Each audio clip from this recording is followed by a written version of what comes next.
Today's social media segment is brought to you by Terrebonne General Health System. Your health is our legacy. Rouse's, you're either local or you're not. Buick, the craft of modern luxury. St. Martin and Bork, know your rights.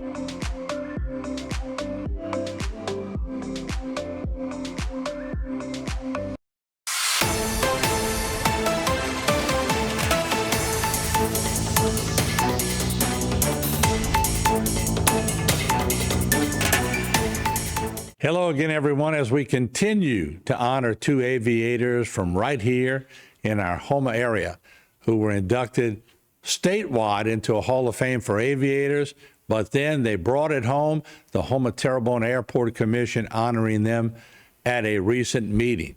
And of course, I'm talking about Mr. Charles Hammonds and also Mr. John Corkey Fornof, both with great stories and both with the accolades to go with them from many, many people. Well, we heard from Mr. Hammonds on a previous show.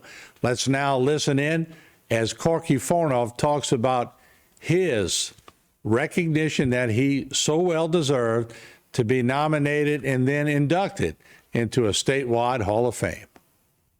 We have a presentation of a resolution acknowledging the induction into the Louisiana Aviation Hall of Fame of a Louisiana aviation icon, John W. Corkey Fornof. And we're going to make the same presentation. Art? Okay, at the regular meeting of the Houma-Terrebonne Airport Commission, the following resolution was unanimously adopted. Upon the induction into the Louisiana Aviation Hall of Fame of a Louisiana aviation celebrity, John W. Corkey Fornof. Thank you. Whereas, on May 4th, 2024, at the Chenault Aviation and Military Museum in Monroe, Louisiana, one of the most celebrated aviation operators of the Houma-Terrebonne Airport in the parish of Terrebonne, state of Louisiana, and the United States, John W. Corkey Fornof has been inducted into the Louisiana Aviation Hall of Fame. And whereas Corkey began his aviation career by assisting his father, J.W. Bill Fornof, flight demonstration team, by leading flight line ground crew support at air shows, himself learning to fly in a Navy SNJ Texan while still in high school, and progressed to flying dual formation air shows with his father as a P-51 Mustang / F-8F Bearcat team, later advancing to dual F-8F Bearcats. Whereas Corkey also progressed further into the dual aircraft team, this time utilizing dual BD-5J microjets. While performing in the microjet at air shows, Corkey's talent and expertise was spotted by the movie industry, and he was selected to fly in countless films, including James Bond, Jurassic Park, and Mission Impossible series. And whereas Corkey's performances have inspired and positively influenced countless aviation aspirants throughout the world, he has demonstrated extensively that the airshow movie business is a never-ending journey in safety management, requiring close adherence to training from experts such as his father, Bill, respected military flight demonstration teams such as the Blue Angels, Thunderbirds, R.A. Bob Hoover, and whereas Corkey's proudest moments have included his flying numerous military fighter aircraft individually, as well as receiving coveted invitations to contribute legacy aircraft flyby demonstrations in teamwork with the major military aerobatic demonstration groups. Now therefore, be it resolved that the Houma-Terrebonne Airport Commission of the Parish of Terrebonne, State of Louisiana, hereby gives its highest and most heartfelt congratulations and accolades to John W. Corkey Fornof for his years of providing aerial demonstration and movie entertainment to aviation enthusiasts throughout the world, and also for the positive recognition his professional activities has given to the Houma-Terrebonne Airport. And that resolution was unanimously adopted. So, Corkey, I hope you've been able to hear me. Well, there we go. Now I can look up and see. Corkey, we have this presentation for you, and we will coordinate with you to get it to you as soon as we can. And we look forward to seeing you whenever you get down to Houma again, and coming by and visiting and continuing to spread your friendship and the respect that everyone has for you down here.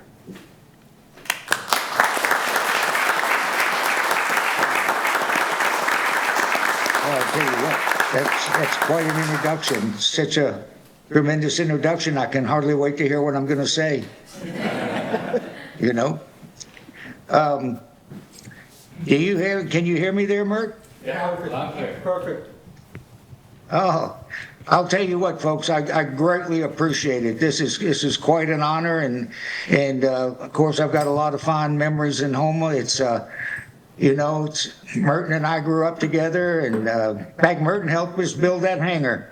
That hangar was the fourth hangar to go up on the airport, and my dad designed it, and he had a crew to build it, and Merton and I put that the sheet metal all over that thing from the top to the sides.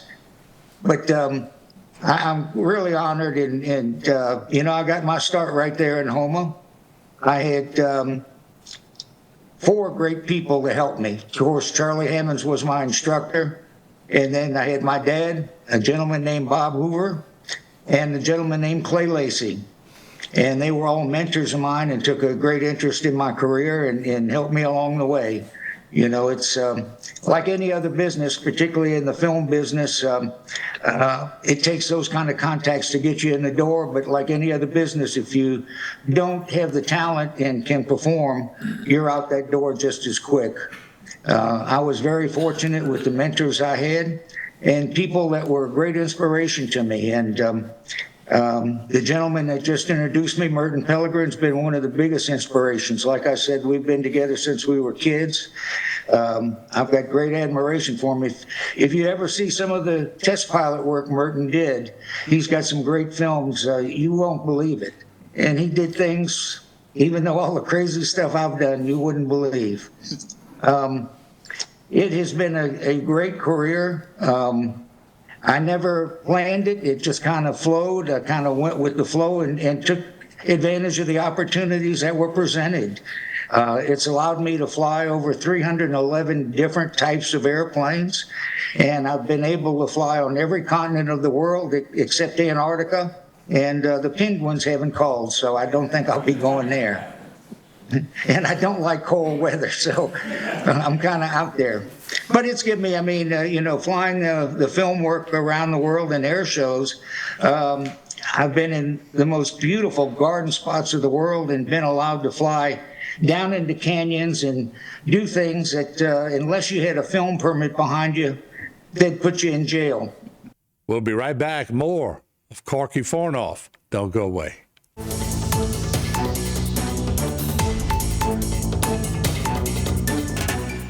Today's social media segment is brought to you by South Louisiana Bank. It's better when we bank together. Waits and Downer, attorneys at law. Terrebonne Ford, built Ford tough.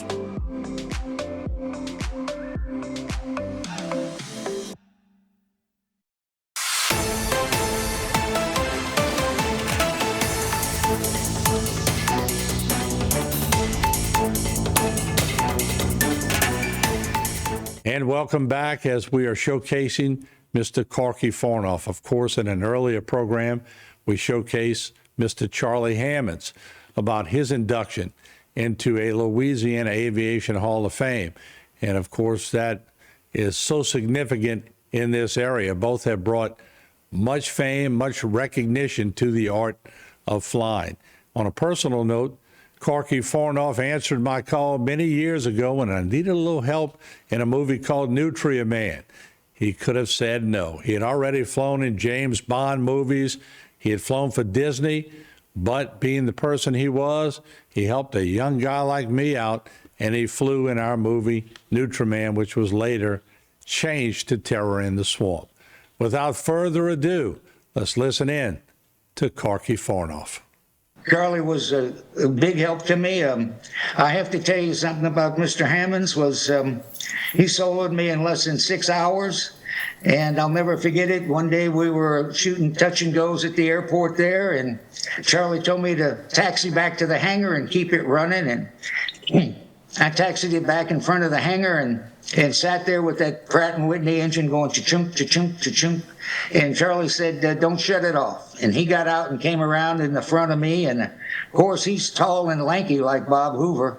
And he stuck his bony finger in my face. And he said, now, Fornof, there's no sense in you killing both of us. You go do it by yourself. And that's how he sent me off on my solo flight. You know, he's been a great friend. And has been there whenever I've needed him. You know, I don't know what to say. This is quite an honor. I've enjoyed flying the air shows. I've flown every major air show in the United States and Canada and Mexico and the Bahama Islands, and even flew a couple when I was filming around the world. Of course, on the film, you work 6 days a week. In the 7th day, I still went out and flew. So it's been, you know, gee, this is a great honor. I love Houma. I love the people there. Of course, I went to St. Francis and graduated there. And then had opportunities, like I said, to be sponsored by some major sponsors, a Sonic hamburger chain. That was one of my sponsors for our jet team. And from there, I had been doing a little bit of movie work and finally started getting calls that were taking me overseas. And once you start that, it's you don't get a chance to come back very often. You know, you go and you live in places like when I did Harrison Ford's 6 days, 7 nights. You know, we were in Hawaii for about 6 months, and then I was down in New Zealand for 6 or 7 months, and another one over in Thailand. But the great thing about that kind of work is the people, places, and things. You get to meet people, and you know, when you go to these countries, I can take, by their legislation, I can take 2 or 3 key people from my crew, and I was the aerial director, which is a position in the film crew, to department head. And I can take 2 or 3 people, but the rest of the people you have to hire locally. So I would have anywhere from 8 to 10 people that live there locally. And you're there long enough that they show you around the country, and not as a tourist, but where they go to eat and where they go to live. And a lot of countries are pretty cheap, you know, when you get to know the real thing. And I've made a lot of friends, seen a lot of things you just wouldn't believe. You know, had a great opportunity doing test pilot work. That hangar right there that we were talking about, you know, we built that hangar, and my dad had such a reputation. He flew all those major air shows around the country, and I have never seen a promoter that promoted Houma, Louisiana more than my father. Every opportunity he had, he promoted the city and the airport. It was his love. The people that visited that hangar, I'll give you an example. You know, several astronauts, Neil Armstrong, Pete Conrad, you know, 2 moonwalkers, Joe Engle, who just died. You know, of course, Clay Lacy. Bob Hoover used to keep his airplane there. He probably kept it there 7 or 8 times over the course that I was in Houma. And you had other famous aerobatic teams, the Red Devils and the Christian Eagles. And then, of course, during the off-season for the Blue Angels and Thunderbirds, we would have a number of Blue Angels or Thunderbirds come down and fly the airplanes and play. And Charlie would take them out to fly a seaplane, and I know he has some stories about them flying seaplanes. But the greatest one that visited that hangar and used it was President Nixon. And that's a story in itself. But the short version is I was out on Last Island at Elwyn Duplantis' camp, and one of Charlie's seaplanes showed up. A couple guys get out in suits, and I figured that's trouble. And you see guys in suits walking down the beach. And they came and asked me to use the hangar. And they said President Nixon was coming to Houma for Senator Ellender's funeral. And they wanted to use the hangar because it was isolated. It was out by its own. And so we got in a seaplane and went to Charlie's base and drove over to the airport. And all of a sudden, there must have been 20 or 30 Secret Service people going through every box in my hangar. And there was, the main man there in the Secret Service said, now, Mr. Fornof said, we're going to have to, I heard the Bearcat and the Mustang in the hangar, and he said, we're going to have to get these airplanes out of here. And I remember telling him, I didn't care if the Queen of Sheba was coming. This is where these airplanes live, and they're going to stay. And he said, well, we were just worried in case somebody had planted a bomb, and that was enough for me. I moved both airplanes in about 15 minutes. But, Bell Telephone came out, and they had the red phone in there on the desk, and everything. And, of course, at that time, no cell phones or anything. The red phone was a connect line to Washington, D.C. and to the Kremlin. And, of course, along came President Nixon, and, Marine One landed right in front of the hangar, and he got out and thanked me for the use of the hangar and said, we'll talk when he gets back. And he went to the funeral. And when he came back, he invited me aboard Marine One, and we sat there for about 40 minutes because he was waiting on a phone call. And we talked about everything. We talked about the people of South Louisiana and the election and the airplanes, and it was a nice meeting. He gave me a bunch of stuff from Marine One that I loaned to Charlie Hammonds for his museum. And once it was over, he packed up and said goodbye, and he was gone. I got a call from him about a year later. He said, Mr. Fornof, he said, well, first the person that called was his secretary, which I found unusual because her name was Kennedy.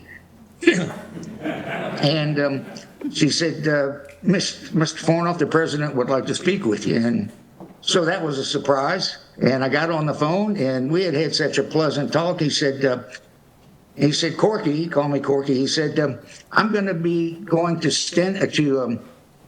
Meridian, Mississippi, to the Naval Air Station to dedicate the John Stennis building. And he said, I'm asking you if you would come fly an air show along with the Blue Angels for this celebration. It was a private air show just for the state dignitaries in the Navy. And I went up there and flew it. It was a pleasant meeting with him. They lined the Blue Angels up and myself, and President walked down and shook everybody's hand, and when he got to the end to me, he shook my hand and thanked me again for the use of the hangar, and and that was the last I saw of him. But the Blue Angels looked at me and said, you know the president? I said, well, he knows me. That's all I could say. But that hangar is, if nothing else, you guys should consider putting a brass plaque on one of the posts, just saying, that President Nixon and moonwalking astronauts visited that hangar. But once again, guys, I'm really thankful. I love Houma. I like to get back to Houma, go to see Charlie and Merton. And I tell you what, one of your meetings, you ought to talk to Merton, see if you can get him to show you those films, because you'll be astounded at the test pilot work he did. He's one of the finest pilots I've ever known. But I appreciate it, gentlemen. I greatly appreciate it.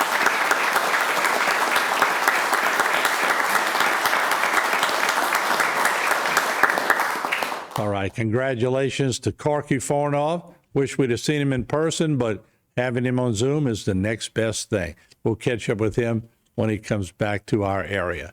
Well, that's it. If you want to see both Mr. Hammonds and Mr. Fornof, you can visit our website, HTV10, on either Facebook or YouTube.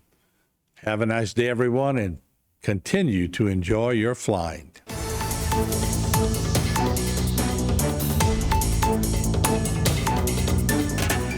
Since 1954, Terrebonne General has been a beacon of health and hope in our community. As we mark 7 decades of dedication to your well-being, Terrebonne General Health System remains committed to advancing healthcare, improving lives, and expanding our services to meet your evolving needs. In celebrating our past, we look forward to a future filled with promise and progress. Your health is our legacy. To discover more, visit tghealthsystem.com.